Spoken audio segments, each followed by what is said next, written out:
Until some years ago, when children talked about games, it meant team games like football, cricket, hockey, basketball, shuttle, tennis, and the like. But today, games are more or less dominated by computer games in the minds of youngsters. Again, until some time ago, blue whale was the answer to the question, which is the biggest animal on Earth? But no longer. Blue Whale is the name of an online computer game played over social networks, which encourages youngsters to do certain tasks ending in suicide. So let me spell out the topic of this video. It is the impact of computer games on youth. It is very clear that youngsters interact with video games in much deeper ways, physically, emotionally, and mentally, than with other popular media like films.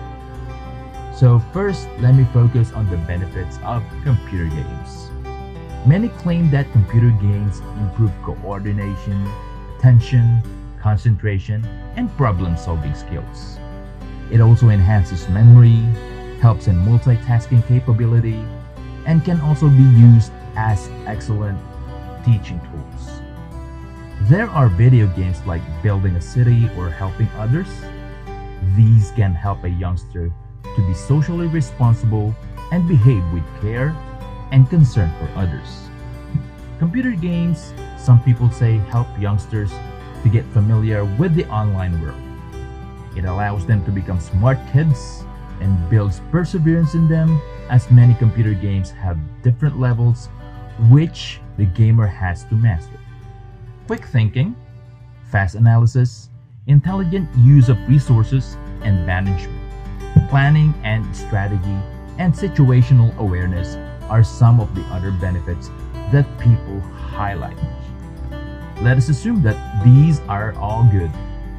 Let us now look at some of the negatives. Very young children are also exposed to the world of computer gaming. Sometimes these games can encourage violence and crime. So there should be a supervision of what type of game is played.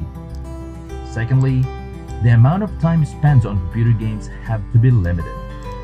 There are known cases of people spending long hours on games without eating, mingling with friends, or studying.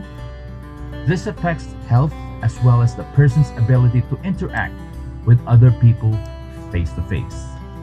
Thirdly, women are generally portrayed in games as weak and as kind of objects. It is a kind of negative stereotyping. It can wrongly impact the young boys and the way they treat women.